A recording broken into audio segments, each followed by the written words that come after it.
Bonjour ma famille, nous sommes là encore et je viens de tout mon cœur dire merci à celui qui prend soin de nous, notre Dieu, notre Père, notre consolateur. J'étais en train de dormir, j'ai été réveillée par des mélodies célestes. Notre programme de jeûne et de prière de 3 jours commence demain. Notre programme commence demain. Et avant que je puisse vous lire les versets bibliques que nous allons lire, pas demain, ça a déjà commencé. Nous sommes déjà mardi. Nous sommes déjà mardi le 16. Voilà, nous sommes déjà mardi le 16. Et avant que je ne commence à lire les versets bibliques et éventuellement ce que le Seigneur m'a montré tout à l'heure à mon réveil, je vais chanter ce chant-là qui m'a réveillée. Les anges étaient en train de chanter et je vais vite le chanter de peur que je ne l'oublie parce que j'ai eu à peine quelques minutes pour retenir ce chant. Il est déjà pratiquement 5 heures du matin. J'ai été réveillée par une mélodie céleste. J'étais en train de dormir, les anges étaient en train de chanter. Ils ont tellement insisté qu'il fallait que je me réveille. Ils ont chanté pendant longtemps la même chanson, la même mélodie. Il fallait que je me réveille. Je n'ai pas gardé cette mélodie pour moi-même. Je vais la partager avec toi. Des mélodies qui viennent droit du ciel. Il faut que je la chante maintenant, sinon je vais l'oublier. Et par la suite, nous allons vous communiquer les versets que nous allons lire aujourd'hui, mardi. Nous allons lire une portion d'écriture le matin. Nous allons lire une portion d'écriture à midi et le soir. Les anges étaient en train de chanter. J'étais fatiguée, je ne voulais pas me réveiller. Ils ont tellement chanté que je me suis réveillée. Oh, oh, oh, oh, oh, oh,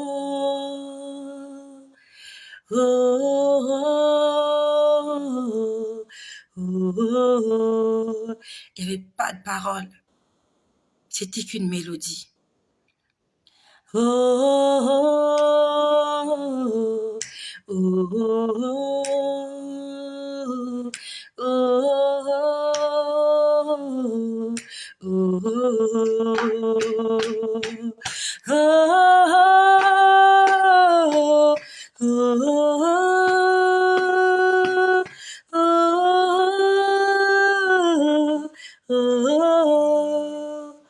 Ils ont chanté ça pendant longtemps, jusqu'à ce que je me réveille. Ils ont tellement insisté, En fait, c'est comme s'ils voulaient me déranger pour dire « Réveille-toi, tu as un travail à faire. »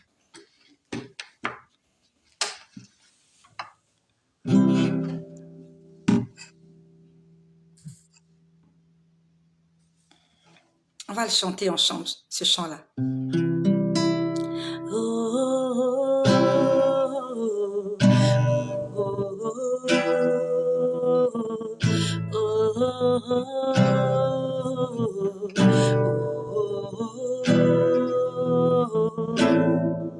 Encore une fois.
entendu tout à l'heure.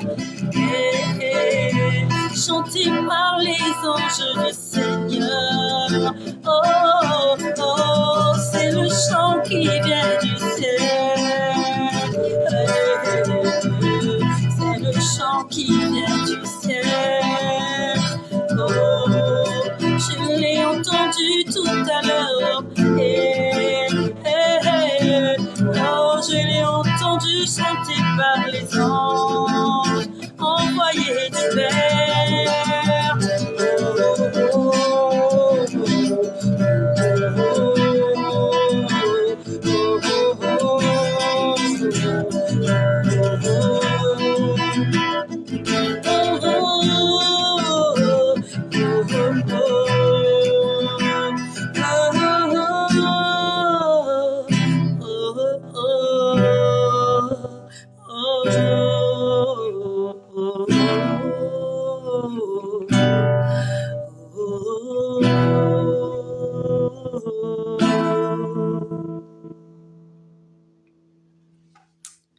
C'était, ça n'a pas de nom. Ça n'a pas de nom. Ce que je vis me dépasse moi-même. Me réveiller à 3 heures du matin pour faire une vidéo à 5 heures du matin.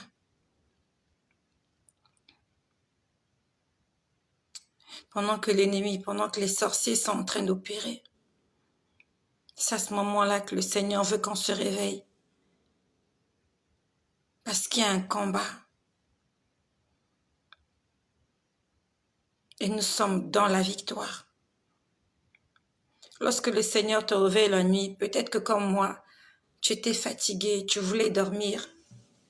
Le corps doit se reposer, c'est vrai. Mais si le Seigneur insiste que tu te réveilles, ça veut dire que c'est important. C'est important qu'on puisse se lever dans la nuit, que nous puissions prier.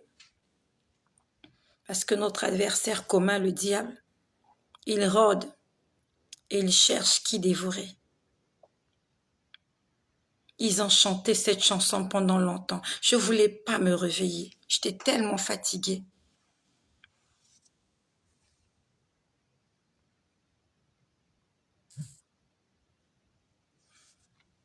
Je ne voulais pas me réveiller, j'étais tellement fatiguée. Ils ont chanté cette chanson-là pendant je ne sais pas combien de temps. Jusqu'à ce que je me réveille. Et je l'ai retenu. Parce qu'ils l'ont chanté pendant longtemps.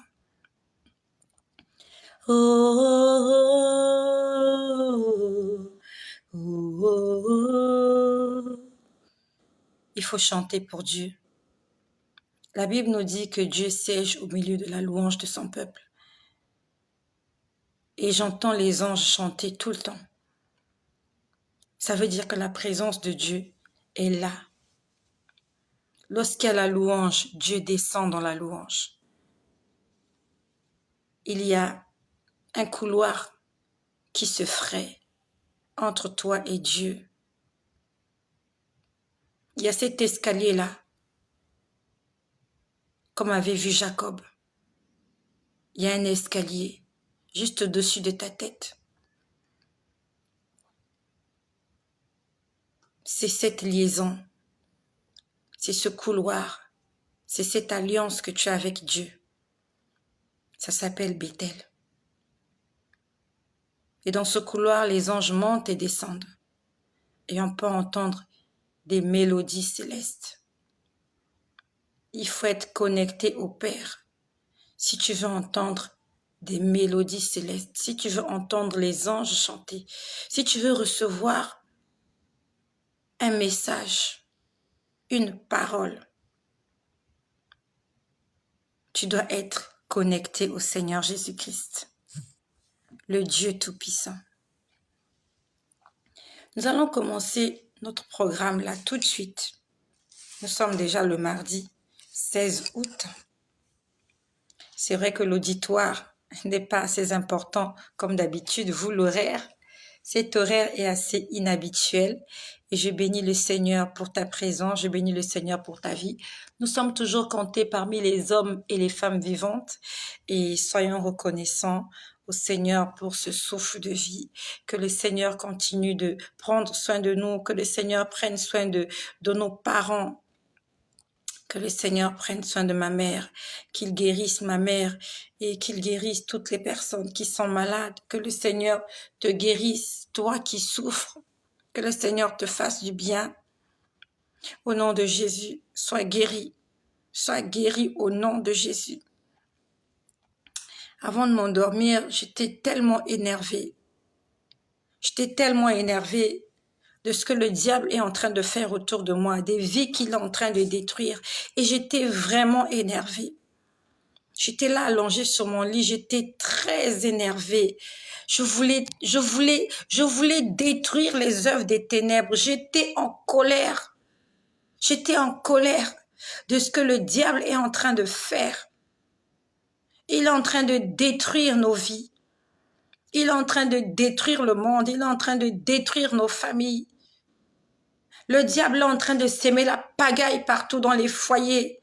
Les enfants désobéissants, les enfants qui fuguent, les enfants qui volent, les hommes infidèles, les femmes menteuses, impolies, des malfaiteurs, des gens meurtriers. J'étais tellement énervée contre ça. J'étais tellement énervée, j'étais là allongée sur mon lit. J'étais tellement énervée de ce que le diable est en train de faire autour de moi et des choses que je vois qui me mettent hors de moi. Des pères de famille qui n'arrivent pas à prendre leurs responsabilités parce qu'ils courent derrière le sexe. Des couples qui se déchirent. Parce que le diable, parce que le démon, parce que Lucifer est là. Et il était en train de rire. Le diable était en train de rire. Quand toutes ces choses se passent, quand il y a la pagaille, Satan est content. Si tu pouvais entendre le diable ricaner, si Dieu pouvait nous ouvrir les oreilles spirituelles, que Dieu nous ouvre les oreilles spirituelles et les yeux spirituels, afin que nous puissions voir comment le diable jubile. Il jubile, le diable est content, il ricane, il est aux extases. Lorsqu'il y a la pagaille, lorsque des gens se battent, les démons dansent de joie. Le diable boit du champagne. Lorsque des couples se déchirent, lorsqu'il y a des bagarres, des disputes dans les maisons, Satan est content. Le diable est content parce qu'il a réussi sa mission.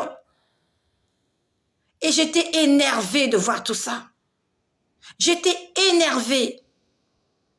J'étais énervée de voir un père de famille qui couche avec toutes les femmes qui lui tombent dessus.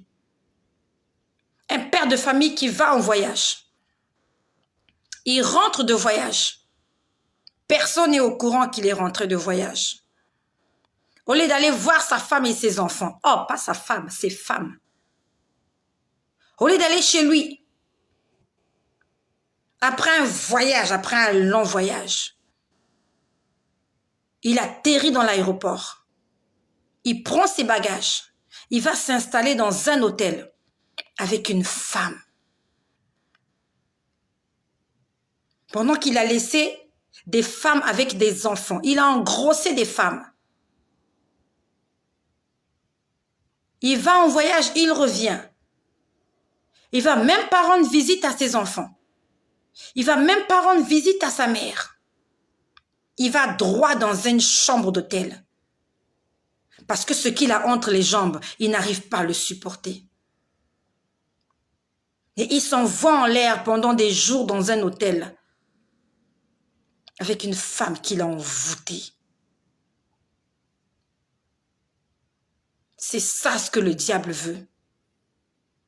C'est ça ce que le diable veut. Des hommes, des pères d'enfants immatures qui ne réfléchissent pas, Ils n'ont plus de cervelle. Ils sont dirigés par ce qu'il y a entre leurs cuisses. Aujourd'hui, les gens ne réfléchissent plus. Les gens sont dirigés par ce qu'ils ont entre les cuisses. Ce qu'ils ont entre les cuisses, c'est ça. C'est ça qui dirige le monde actuellement. Le sexe dirige le monde.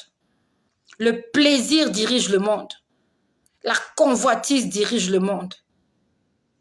L'abomination dirige le monde. Les gens sont prêts à tout perdre juste pour un plaisir d'une minute. Tu vas perdre ta vie. Tu vas laisser des enfants orphelins. Juste parce que tu n'arrives pas à te contenir. Les relations sexuelles, tu n'arrives pas à t'en passer. Tu n'arrives pas à t'en passer de te déshabiller devant des gens. Tu as pris du goût à te déshabiller devant les gens. Tu as pris du goût à dormir dans des chambres d'hôtel. C'est ça ce que le diable veut. C'est ça ce qu'il veut. Que des hommes passent leur nuit dans des chambres d'hôtel, des femmes passent leur nuit dans des chambres d'hôtel, que nos enfants passent leur nuit dans des boîtes de nuit, dans la rue, que nos filles soient sur les trottoirs en train de se prostituer. C'est ce que le diable veut. Et j'étais très en colère cette nuit. Je me suis endormie, je crois qu'il était 21h ou 22h quand je suis montée au lit. J'étais énervée.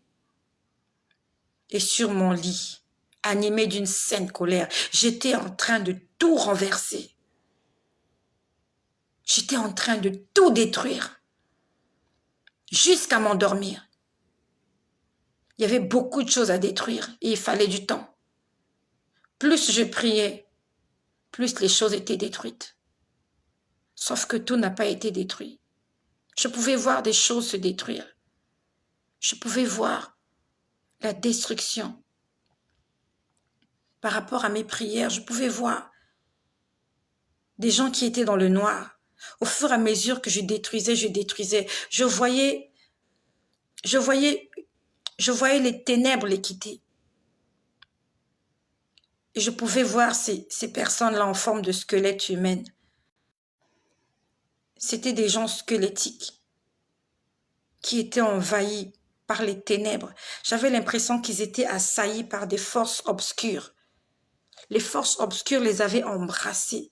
Et au fur et à mesure que je priais, ces forces-là étaient en train de les libérer, de les lâcher en fait.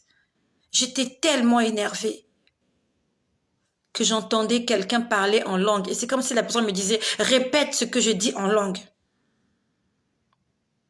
Ça ressemblait à rien.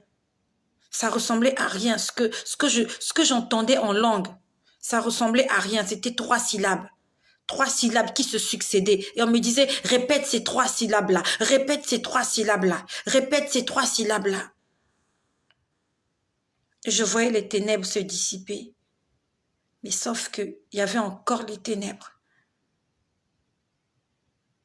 Certaines personnes ont été délivrées, mais pas toutes les personnes. Ça veut dire que plus on prie, plus on a de la victoire. Moins tu pries, moins tu gagneras des batailles. Si tu combats pendant 1 heure, tu auras la victoire d'1 heure.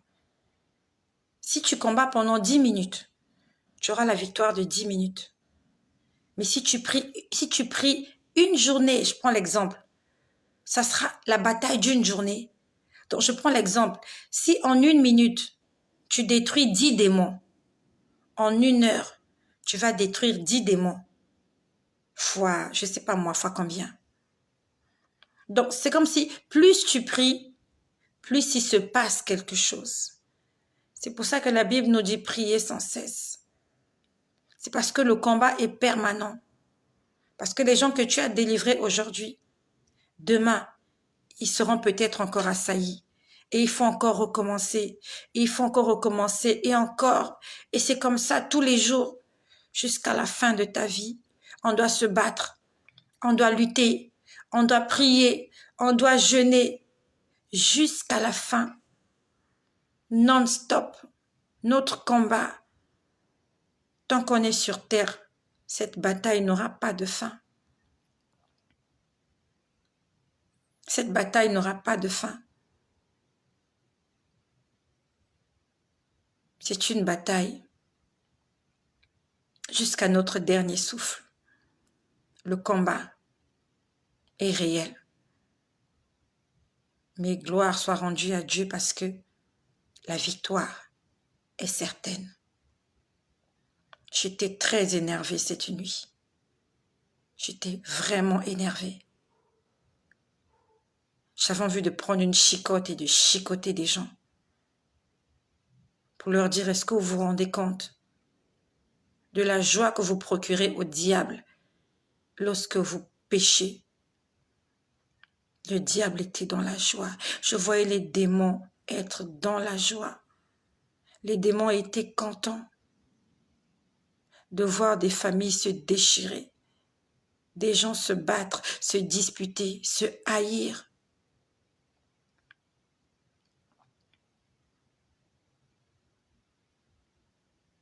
Et ça m'énervait. J'avais l'impression que c'est comme si on n'en fait pas assez. J'avais l'impression que les gens ne sont pas assez avertis. J'avais l'impression qu'on ne prêche pas assez l'évangile. On ne prêche pas assez l'évangile. On doit prêcher l'amour et le pardon. Pas la richesse. La richesse ne rend pas heureux. Il y a des couples qui sont riches. Ils ont des belles maisons, des belles voitures. Mais ils s'entretuent, ils s'insultent matin, midi, soir. Ce ne sont pas ces voitures-là qui mettent la paix dans leur maison. Ils ont besoin d'amour. Ils ont besoin d'apprendre à pardonner. De pardonner et d'apprendre à pardonner. C'est de ça que le monde a besoin. Le monde n'a pas besoin d'argent. Plus on a de l'argent, plus on s'entretue. Pourquoi il y a la guerre? Parce que des gens ont des moyens pour s'acheter des armes. Aujourd'hui, la Russie peut se vanter. Pourquoi? Parce qu'elle a des moyens d'avoir des armes nucléaires. Si la Russie était pauvre, jamais elle ne s'engagerait dans cette guerre contre l'Ukraine et contre... Il y a la guerre parce qu'il y a l'argent, parce qu'il y a des richesses et parce qu'il y a des gloires. Et la seule chose qui peut combattre la guerre, c'est l'amour. Il n'y a que l'amour pour combattre la guerre. On ne combat pas la guerre avec des armes. On ne combat pas la guerre avec la guerre. On combat la guerre avec l'amour, l'acceptation de l'autre, la maîtrise de soi. On combat le mal avec les fruits de l'esprit et c'est ça qui nous manque. On a besoin de l'Esprit de Dieu en nous. On a besoin du Saint-Esprit. Si nous voulons vivre en paix, on a besoin du Saint-Esprit. À ce moment-là, on s'aimera, on se pardonnera et tout ira très bien. La solution, c'est pas l'argent. Ne cherche pas l'argent d'abord. Cherche à aimer. Cherchons à aimer. Cherchons à pardonner. Cherchons à supporter et accepter les autres tels qu'ils sont. Et pour aboutir à cela, on a besoin d'être assisté par le Saint-Esprit. On a besoin du Saint-Esprit. Si le Saint-Esprit n'est pas là, c'est l'esprit du mal qui prendra le dessus. Il va nous détruire comme il est en train de le faire. Des enfants sont en train de mourir, des femmes sont en train de mourir. Dans les hôpitaux, on ne s'occupe plus des femmes. Si tu n'as pas d'argent, on ne s'occupe pas de toi. Le serment d'Hippocrate, là, c'est du n'importe quoi. Ils n'ont pas besoin du serment d'Hippocrate. Ils ont besoin de faire alliance avec le Dieu d'amour. Afin que même si une femme vient à la maternité et qu'elle n'a pas d'argent, on va d'abord sauver sa vie et celle du bébé avant de parler d'autre chose. Aujourd'hui, ce n'est pas le cas. Si tu n'as pas d'argent, tu vas mourir. Et même quand tu as l'argent, tu meurs quand même. Que le Seigneur nous aide. On a besoin du Saint-Esprit. Sans le Saint-Esprit, ça va aller de mal en pire. Même pas. C'est déjà pire ce qui se passe là. C'est déjà pire. Nous commençons notre programme tout de suite, aujourd'hui, par la repentance. Nous allons nous repentir. Se repentir, c'est reconnaître qu'on a mal fait et demander pardon. Ce n'est pas un péché de se repentir tous les jours. Ce n'est pas un péché de se repentir à chaque instant. Bien au contraire. La Bible nous dit que le juste tombe 7 fois et à chaque fois il se relève. Le juste, c'est celui-là, dès qu'il est tombé, il se relève. N'attends pas le soir, n'attends pas le coucher du soleil. Quand tu t'es rendu compte que tu as mal fait, tu as mal agi, tu as mal pensé, demande pardon, relève-toi et avance. Avec la force que le Saint-Esprit t'accordera. J'aimerais que quelqu'un écrive « Repentance ». Aujourd'hui, c'est le jour de la repentance. J'aimerais que tu l'écrives. Aujourd'hui, c'est mon jour de repentance. Et si tu as envie d'inviter quelqu'un, invite-le s'il te plaît. La mélodie continue de résonner dans ma tête.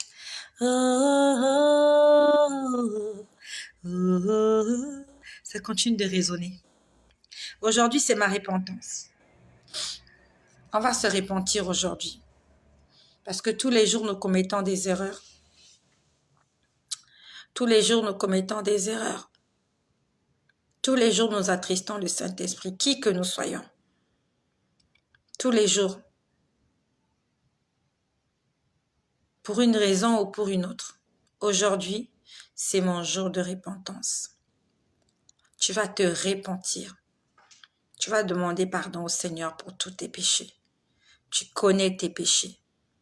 Tu connais les noms de tes péchés. Tu vas les citer.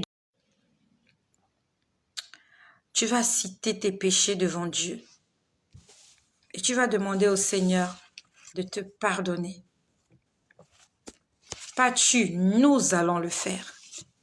Nous allons demander au Seigneur de nous pardonner, de nous purifier, de nous laver, de nous sanctifier. C'est comme ça que ça s'appelle la repentance. Laver les vêtements. Avant de rencontrer le roi, on doit d'abord laver ses vêtements. Donc tu vas prendre 1 Jean, chapitre 1, verset 9. C'est ce que nous allons lire le matin. Le matin, nous allons lire 1 Jean, chapitre 1, verset 9. Et 2 Chroniques, chapitre 30, verset 9. J'attends la première personne qui va écrire. Le matin, nous allons lire 1 Jean, chapitre 1, verset 9. Et 2 Chroniques, chapitre 30, verset 9. Ça, c'est pour le matin. Est-ce qu'il y a quelqu'un qui peut m'aider à l'écrire? Matin, 1 Jean, chapitre 1, verset 9. Et 2 Chroniques, chapitre 30, verset 9. Ça, c'est pour le matin. Ok. Est-ce qu'il y a quelqu'un qui peut l'écrire? D'accord. 1 Jean, chapitre 1, verset 9. 2 Chroniques, 30, verset 9. Ça, c'est pour le matin. Merci à Céleste Divine. À midi. À midi, nous allons lire Luc, chapitre 5, verset 32. Et 2 Chroniques, chapitre 7, verset 14. Ça, c'est pour midi. Je répète. À midi, nous allons lire Luc, chapitre 5, verset 32. Et 2 Chroniques, chapitre 7, verset 14. Ça, c'est pour midi. Est-ce qu'il y a quelqu'un qui peut aider à écrire cela? À midi, Luc chapitre 5, verset 32 et 2 Chroniques chapitre 7, verset 14. J'attends la première personne qui va l'écrire. Ok. Midi, Luc 5, 32 et 2 Chroniques 7, verset 14. Merci à ma sœur Solange Edimo. Merci. Et le soir, pour terminer le soir, nous allons lire Job, chapitre 11, versets 14 à 15 et le psaume 51, verset 19. Ça, c'est pour le soir. Je répète, one more time. Le soir, pour terminer le jeûne, nous allons lire Job, chapitre 11, versets 14 à 15 et le psaume 51, verset 19.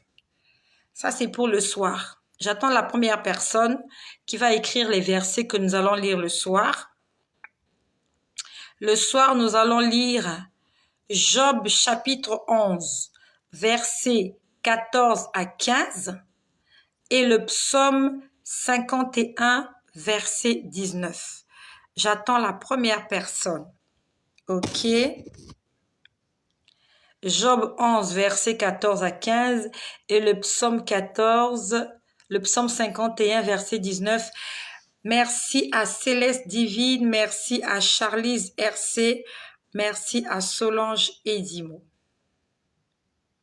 C'est ce que nous allons lire aujourd'hui. Notre premier jour de jeûne et prière de la semaine. Nous avons lu tout à l'heure, pour ceux qui ont suivi tout à l'heure, nous avons lu dans Exode 19. Pourquoi est-ce que nous devons jeûner pendant 3 jours? Nous l'avons lu. Si tu n'as pas écouté la vidéo, je t'exhorte à aller écouter la vidéo de tout à l'heure, là où le Seigneur nous a expliqué la raison pour laquelle il nous met dans un programme de jeûne et de prière de 3 jours. En dehors de cela, après que les anges m'aient réveillé tout à l'heure avec cette chanson,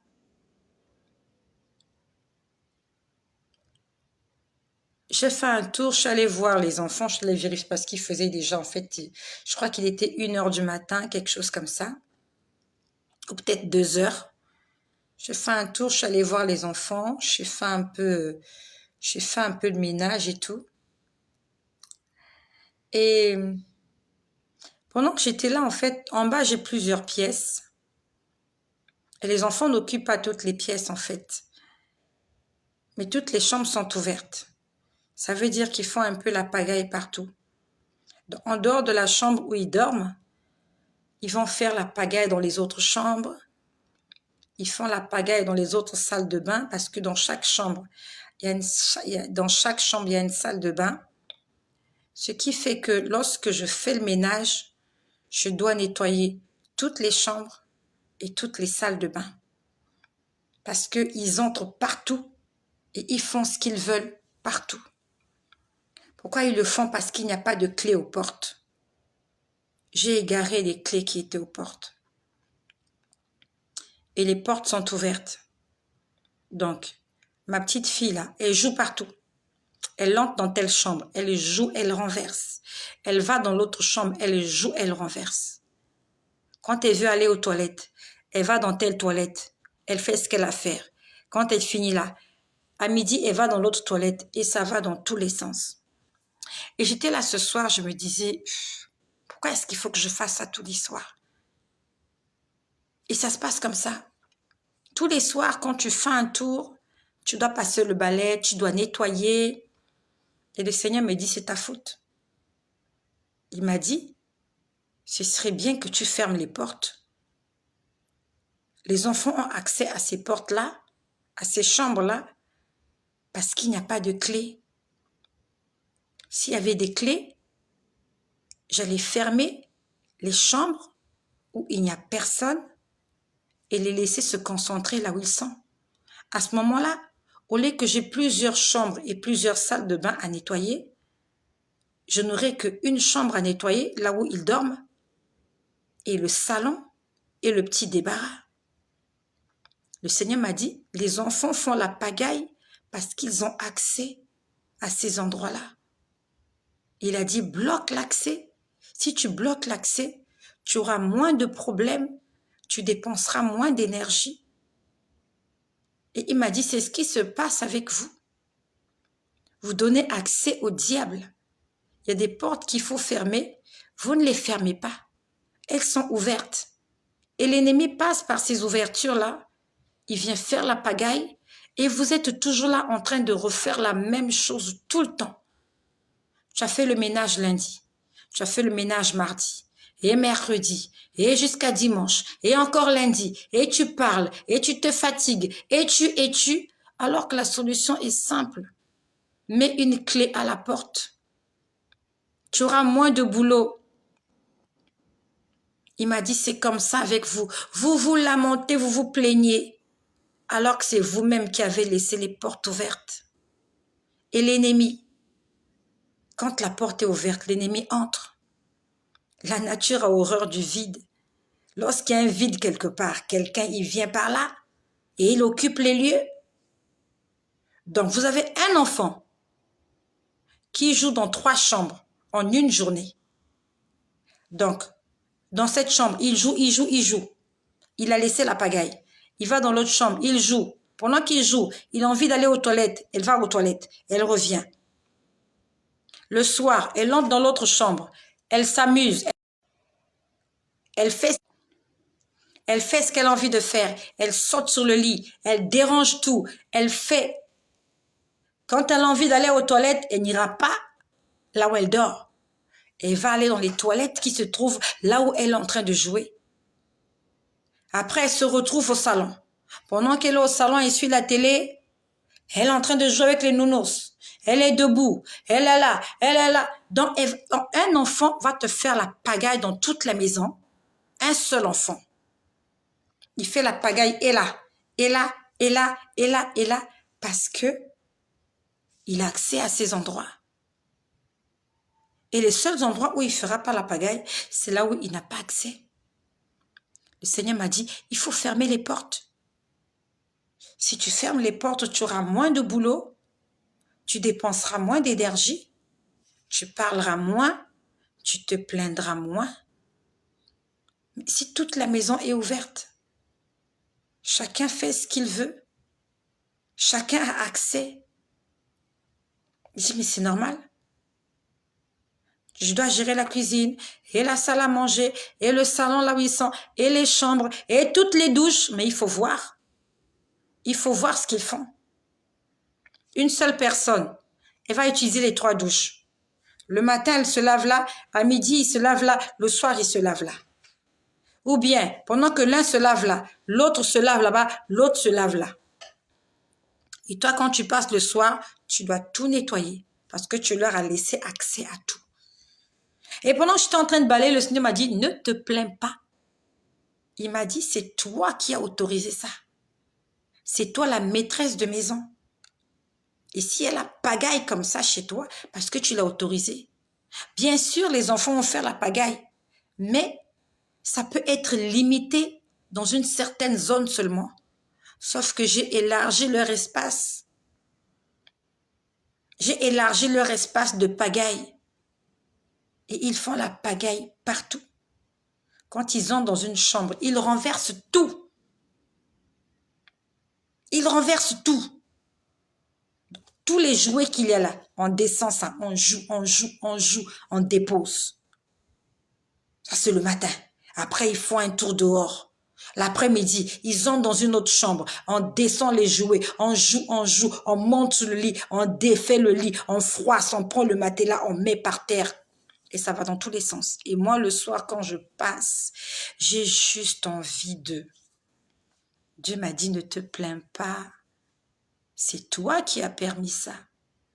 Même si tu parles, ils ne vont pas écouter. Il faut fermer. La parole ne suffira pas. Tu vas parler, ils vont s'amender 1 jour, 2 jours. Le 3e jour, ils vont revenir faire les mêmes choses. Il m'a dit, c'est exactement ce que vous faites.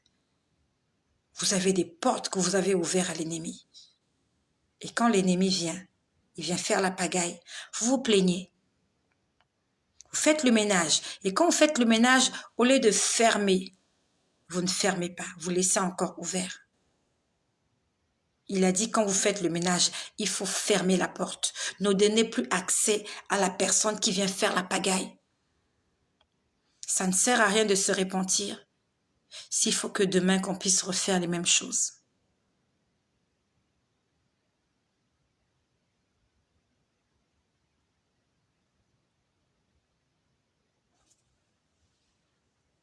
Ça a quel rapport avec la repentance? Tu veux savoir ce que c'est avec la repentance? Le nettoyage, c'est quoi pour toi? Quand on dit laver les vêtements, nettoyage, c'est quoi? C'est la repentance. Jean-Baptiste, quand on lit l'histoire de Jean-Baptiste, que ce soit dans Matthieu, dans Marc et dans Luc, Jean-Baptiste était l'homme qui avait été envoyé par le Seigneur pour annoncer l'arrivée de Jésus. Et on dit qu'il prêchait et il baptisait les gens dans les Jourdains. Et lorsqu'il venait baptiser les gens, il leur parlait, il leur disait, race de vipères, qui vous a appris à fuir la colère à venir? Produisez donc du fruit digne de la repentance. Ça veut dire que la repentance doit être accompagnée par quelque chose. Lorsque tu t'es confessé, lorsque tu t'es repenti, tu dois prendre la décision d'abandonner. Et le fait d'abandonner, c'est comme une serrure que tu fermes à clé. Tu fermes la porte de l'accès à l'ennemi, au péché dans ta vie. Quel est le rapport qu'il y a avec ce que je dis et la repentance? Mais la Bible nous dit que la nature ne vous enseigne-t-elle pas? Tout ce que nous vivons au jour le jour, dans nos maisons, dans nos vies, cela doit nous servir dans notre vie spirituelle. Tu vas te repentir toute ta vie sur les mêmes péchés.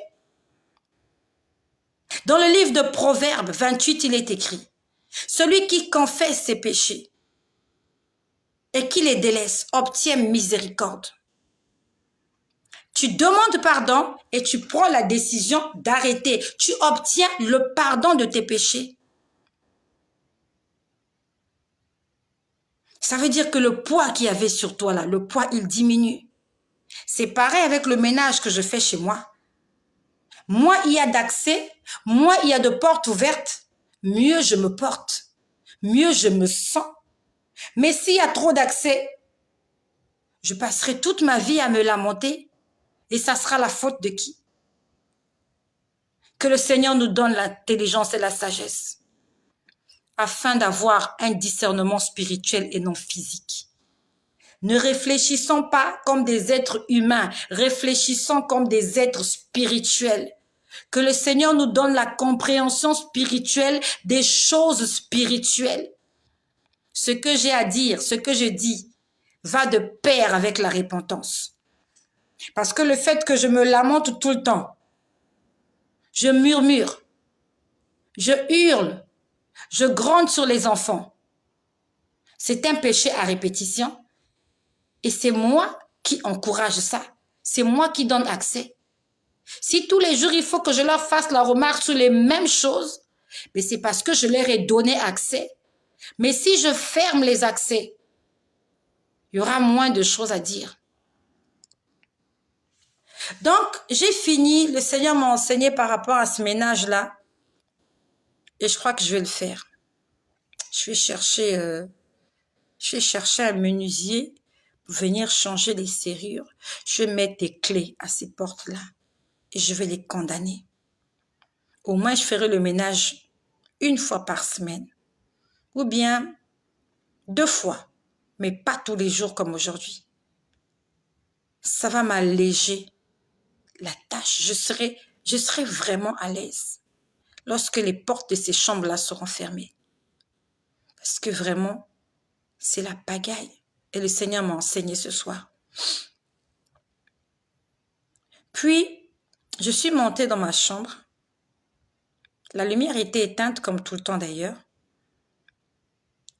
Et j'étais toujours en train d'entendre cette mélodie-là que les anges étaient en train de chanter. Je la chantais en fait. Je la chantais pour ne pas l'oublier parce que je ne l'avais pas encore enregistrée. Et quand je me suis dirigée, je crois que j'étais en train de chercher non, je ne sais plus qu'est-ce que je cherchais. J'ai entendu quelqu'un parler. La personne a dit « Timée ». J'ai entendu, on a dit « Timée ». J'ai dit « Le Seigneur m'a envoyé un message ». Il m'a parlé de Timée. Je suis allée sur Google, j'ai tapé Timée. Timée dans la Bible. Où est-ce qu'on a parlé de Timée dans la Bible? On a parlé de Timée dans la Bible, dans Marc, dans Luc et dans Matthieu. Plus exactement, dans le livre de Marc. J'ai lu tous les passages où on a parlé de Timée. Mais ça a été plus clair dans Marc chapitre 10 à partir du verset 46. Du verset 46 au verset 52. Parce que dans Matthieu, il n'y a pas trop de précision. Dans Luc, il n'y a pas trop de précision. C'est dans Marc où on parle de Timée. La Bible nous dit qu'il y avait un homme aveugle qui s'appelait Bartimée, qu'il était le fils de Timée. Il a rencontré Jésus et Jésus lui a demandé « Que veux-tu que je fasse pour toi ?» Bartimée était un homme. Ce que je dis ce soir n'est pas le résultat d'une méditation personnelle. Je n'ai pas médité là-dessus. Je suis allée lire ce passage après que j'ai entendu tout à l'heure Timée. J'ai dit, le Seigneur a envie de me parler de Timée. Et c'était à moi d'aller fouiller. J'ai dit, Dieu m'a envie de me parler de Timée. Qu'est-ce qu'il y a avec Timée? Et c'est là où je lis cette histoire de Bartimée. Cet homme aveugle et mendiant. Il a fait la rencontre de Jésus. Et Jésus l'a guéri instantanément. Mais Dieu ne m'a pas parlé de Bartimée. Dieu m'a parlé de Timée. Donc, il voulait me donner un message par rapport à Timée. Et j'ai commencé à chercher le sens de Timée. Que signifie Timée? Parce que moi, je n'ai pas entendu Bartimée. J'ai entendu Timée. J'ai passé du temps. J'ai fouillé ma Bible. J'ai cherché l'explication de Timée. J'ai une Bible d'études. J'ai fouillé. Je n'ai rien vu au sujet de Timée.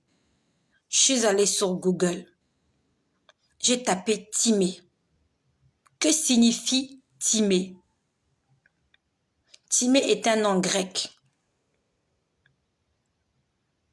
Timée vient de Tino. C'est ce que j'ai lu sur Google. Que les réseaux sociaux nous aident à comprendre les choses de Dieu. Pas aller faire des bêtises. La Bible ne m'a pas donné de renseignements à ce sujet. Je suis allée taper sur Google. Que signifie Timée?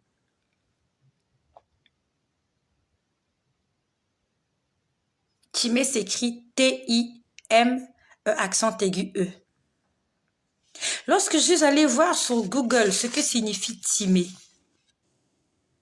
Timée signifie quelqu'un ou quelque chose qui a de la valeur, quelque chose qui a du prix, quelque chose qui est honorable, quelque chose qui mérite la déférence, la révérence.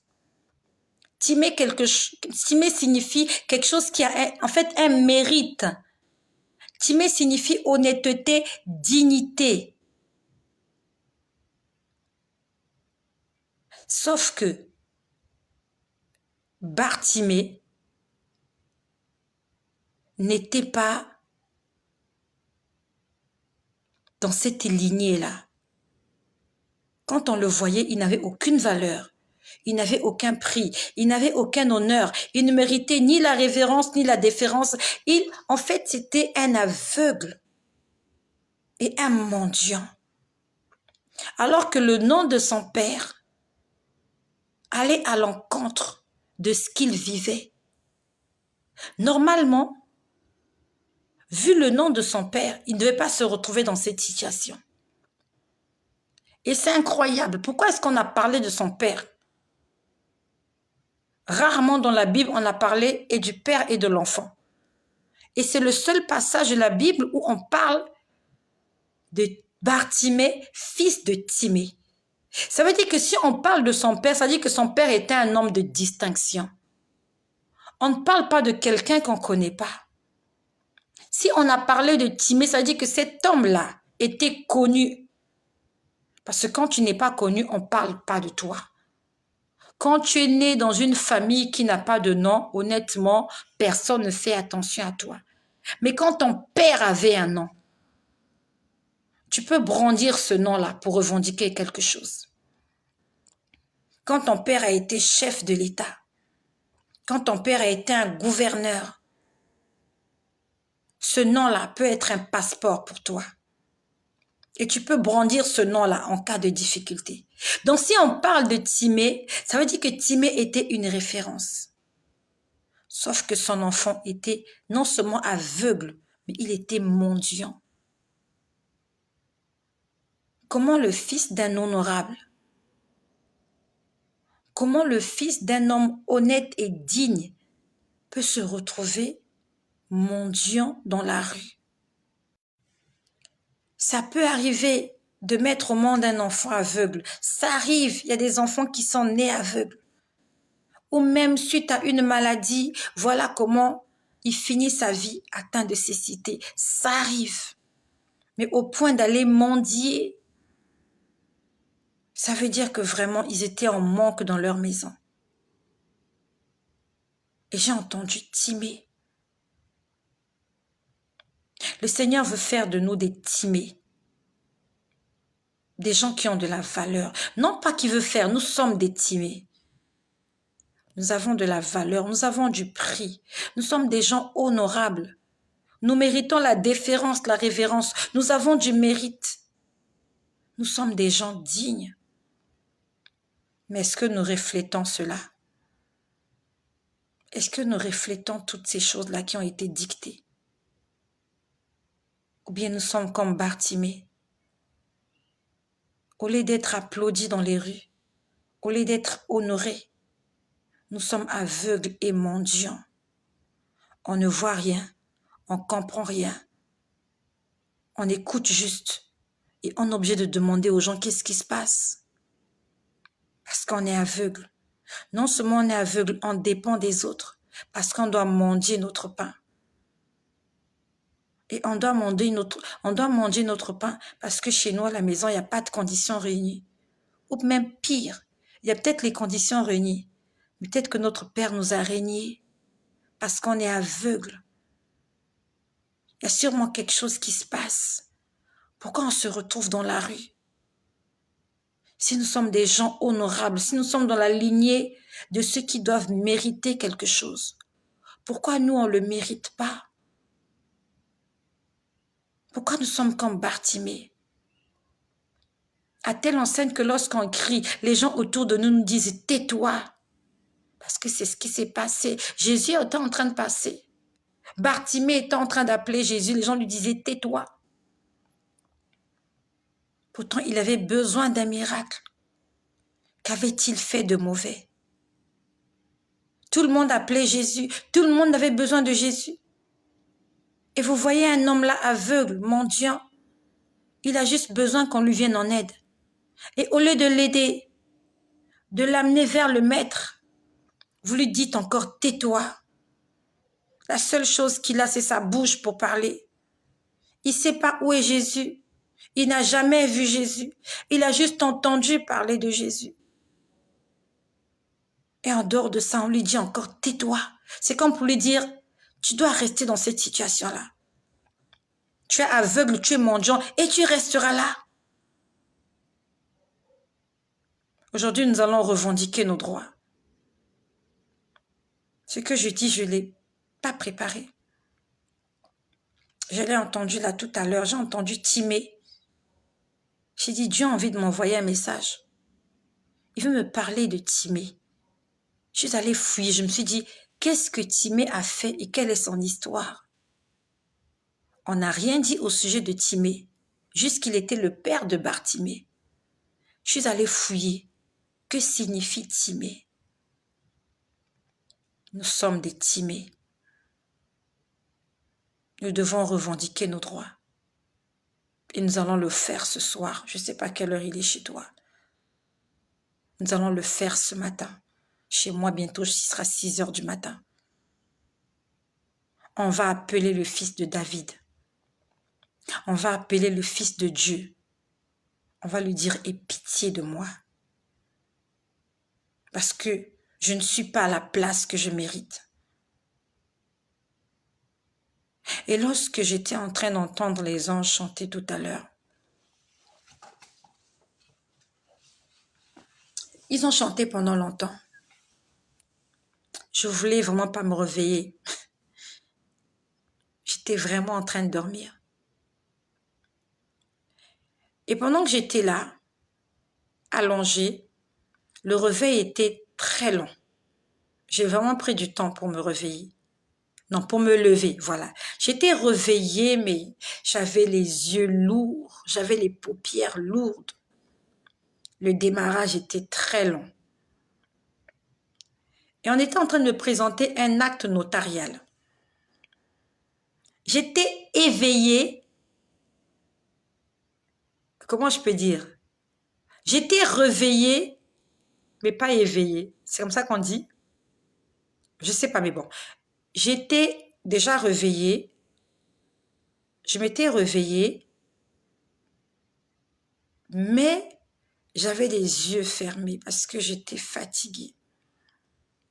Et pendant que les anges étaient en train de chanter, ils ont tellement chanté, ils ont insisté.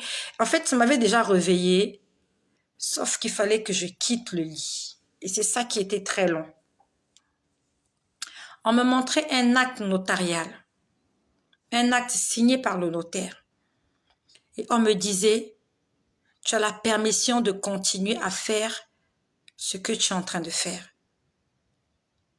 Un acte notarial, c'est difficile qu'on puisse le mettre en doute.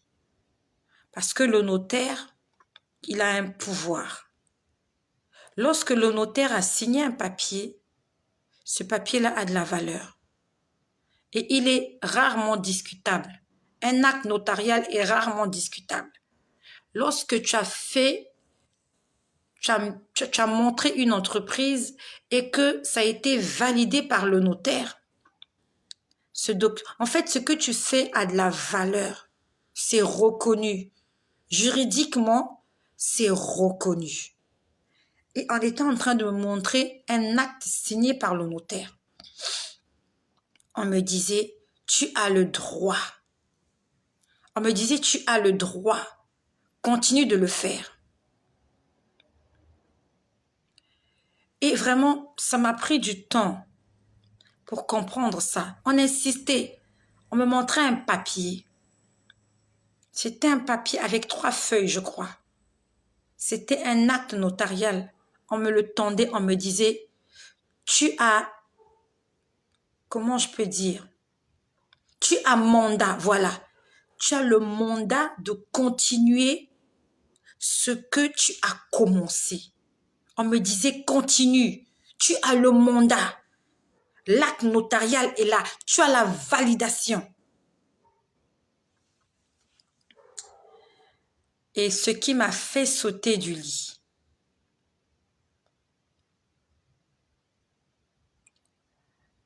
j'ai vu la forêt. Et la semaine dernière, j'ai vu la forêt aussi. La semaine dernière, pour ceux qui se rappellent, j'ai vu le démon, c'était un gorille. Le démon qui donne les maladies aux femmes, myome et fibrome. Le démon qui donne, en fait, il rend ta partie inférieure stérile. Donc, on a l'impression que tu vis jusqu'ici. Après, ici, tu ne vis plus. Tout ça est mort. Tout ça est infertile. Il n'y a aucune fécondité en bas. Je ne sais pas si quelqu'un se rappelle. C'était un gorille.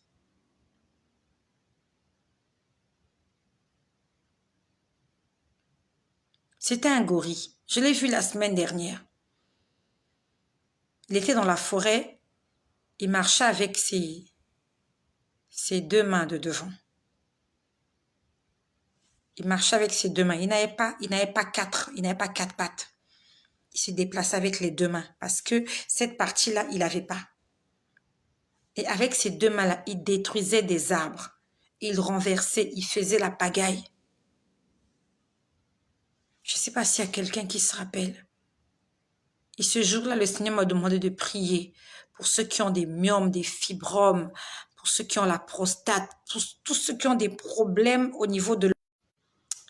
Je ne sais pas, est-ce qu'il y a quelqu'un qui se rappelle? J'aime pas parler seul. Est-ce qu'il y a quelqu'un qui se rappelle de ça la semaine dernière? On a prié à ce sujet.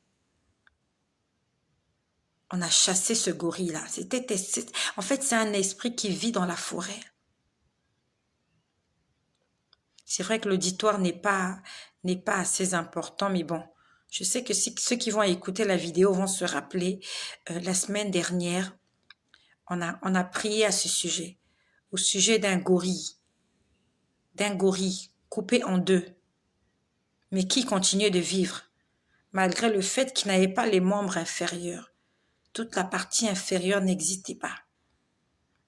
Et c'est lui qui donnait cette maladie-là. Et il vivait dans la forêt. Sauf que là, tout à l'heure, quand je me suis réveillée, quand on m'a montré l'acte notarial, on va dire que j'avais du mal à me réveiller. Ce qui m'a réveillée, c'est que je me suis vue dans la forêt. Et quand je dis ces choses, je les vois en esprit. Ce sont des visions.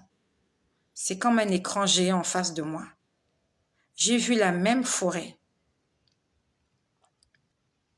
Sauf que là, c'était un gorille tout entier. Il était obèse.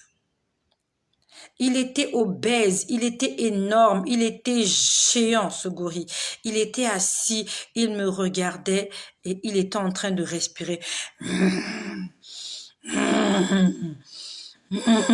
C'est ça qui m'a fait sauter de mon lit. Je pouvais sentir sa respiration.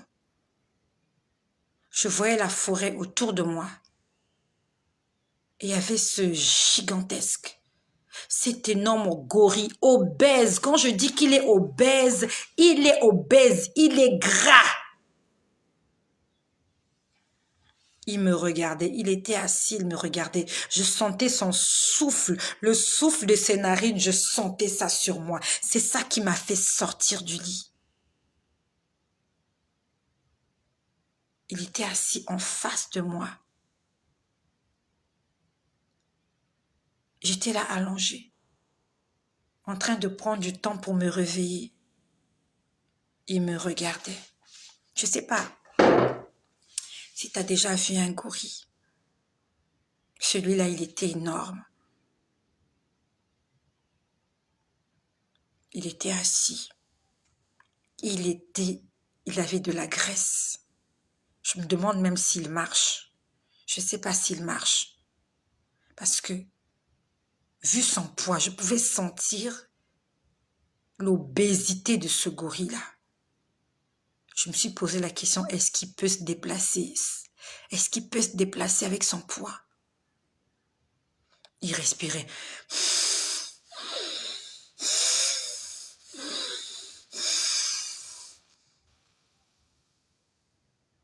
Est-ce que c'était un gorille mâle ou un gorille femelle? J'en sais rien. Juste qu'il me regardait. C'est comme pour me dire, c'est toi qui es en train de détruire mon business. Il n'a pas parlé, il m'a rien dit. Juste par son regard, je pouvais comprendre qu'il me disait, ah, c'est toi. C'est toi qui es en train de gâter mes affaires. Ça va t'effrayer, je sais que ça t'effraie. Et moi, quand j'ai vu cette image, je me suis levée, j'ai sauté du lit. Je suis allée faire le ménage en bas. Et j'ai commencé à réfléchir. J'ai dit, qu'est-ce qu'il vient faire chez moi, ce gorille? Qu'est-ce qu'il vient faire chez moi?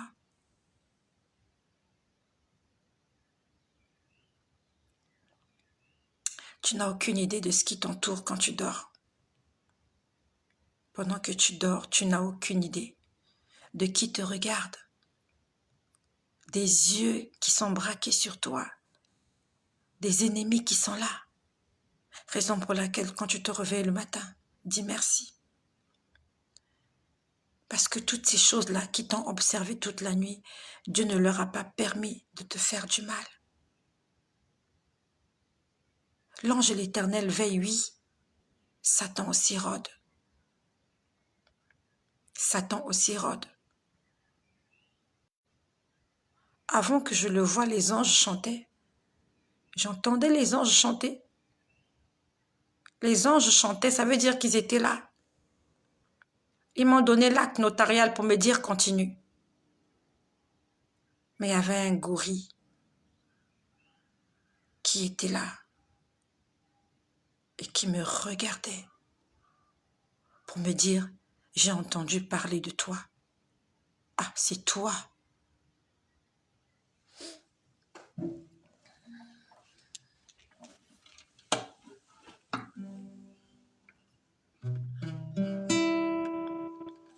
Et mon âme te loue,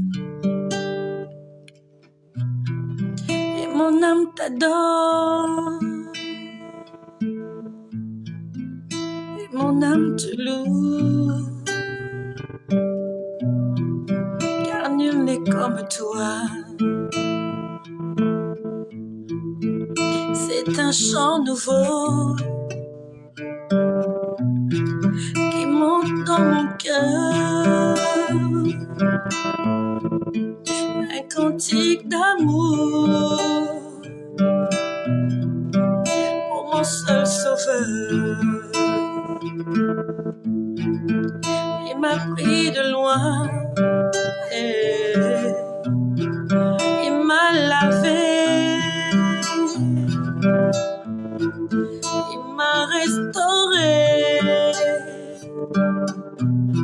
et placé à ses côtés.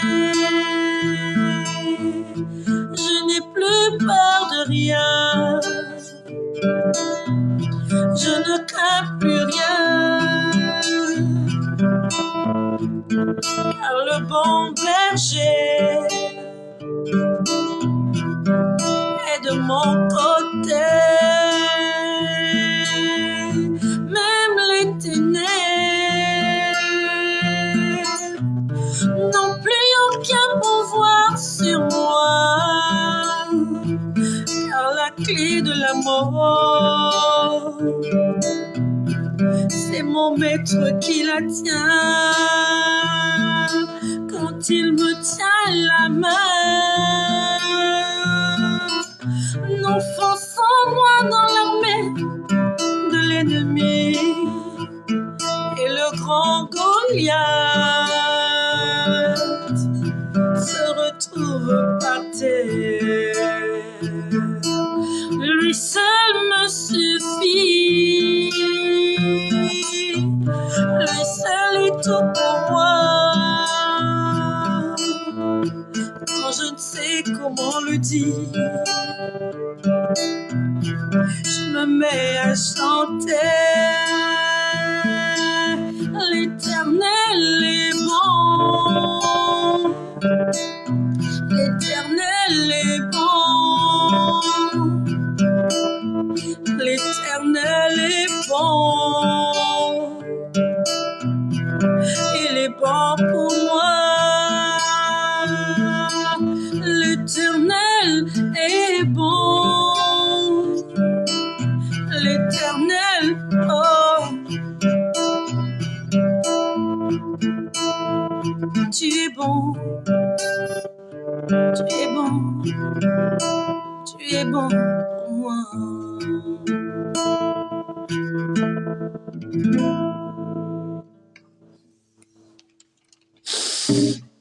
par la grâce de Dieu que nous vivons. C'est par les bontés de Dieu que nous sommes toujours là. Le monde des ténèbres est déchaîné contre nous. Que tu le combattes ou pas, Satan est déchaîné contre toi. Et si nous sommes toujours en vie, en bonne santé, même si tu es malade, cette maladie-là ne t'a pas tué, c'est parce que Dieu veille sur toi. Le matin à ton réveil, chante-lui un chant. Dis-lui qu'il est bon pour toi. Rappelle-lui ses promesses, mais n'oublie pas combien de fois il t'a sorti d'entre les mains de tes ennemis. Il y a des gens qui ont succombé à cette maladie qui te tracasse. Mais toi, tu es toujours en vie. Tu es vainqueur, tu es victorieux. Un jour, ton tour arrivera. Le fils de David entendra ta voix. Et il va s'arrêter pour régler ton problème. Un jour, il va traiter ton cas.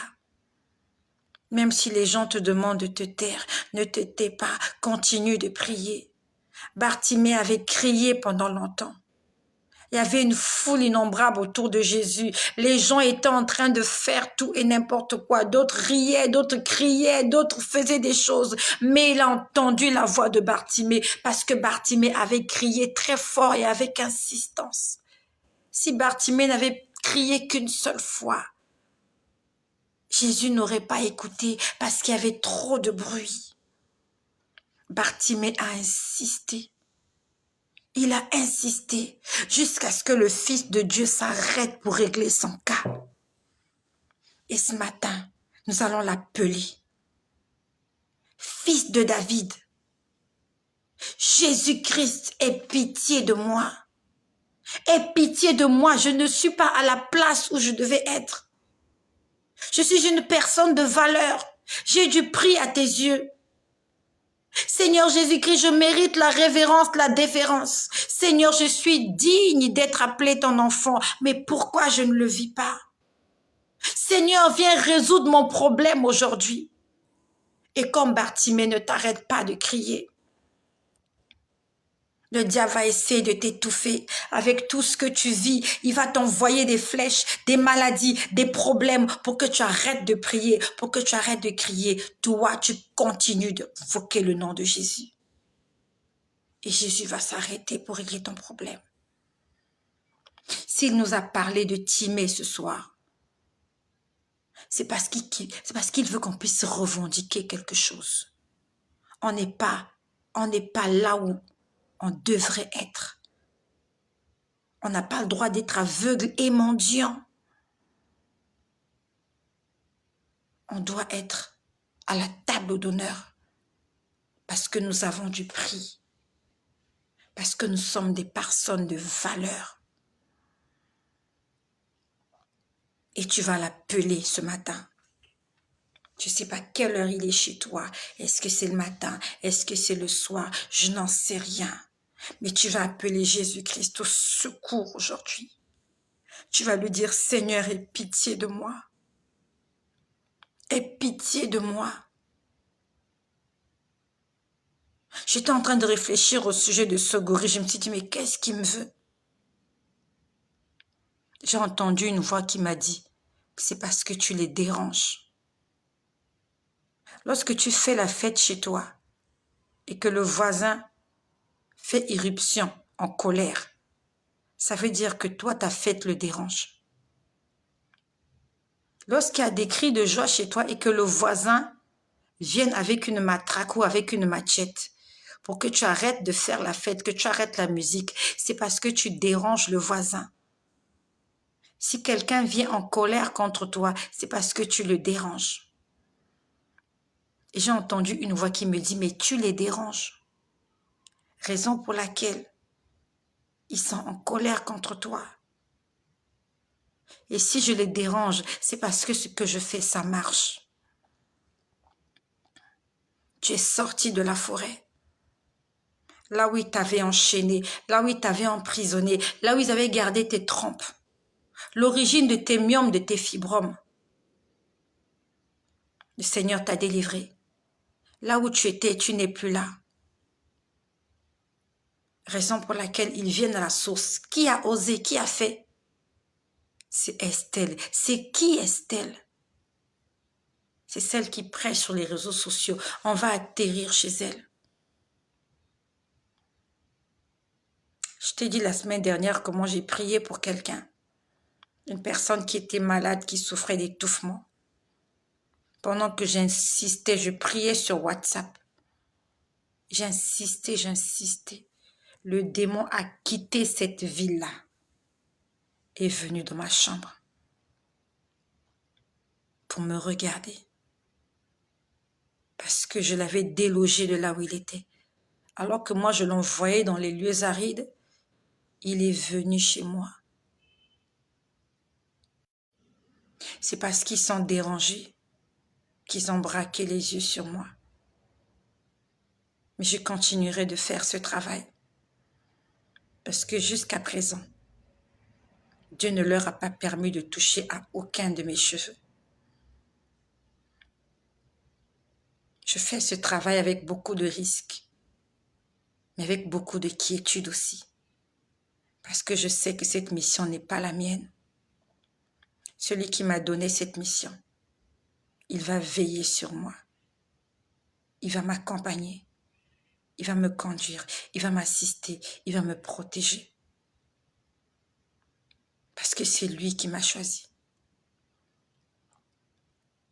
Nous allons appeler le Seigneur Jésus-Christ ce soir. Tu vas le dire. Je sais que là où tu es, tu ne peux pas crier. C'est pas grave. Dieu écoute même ton léger murmure.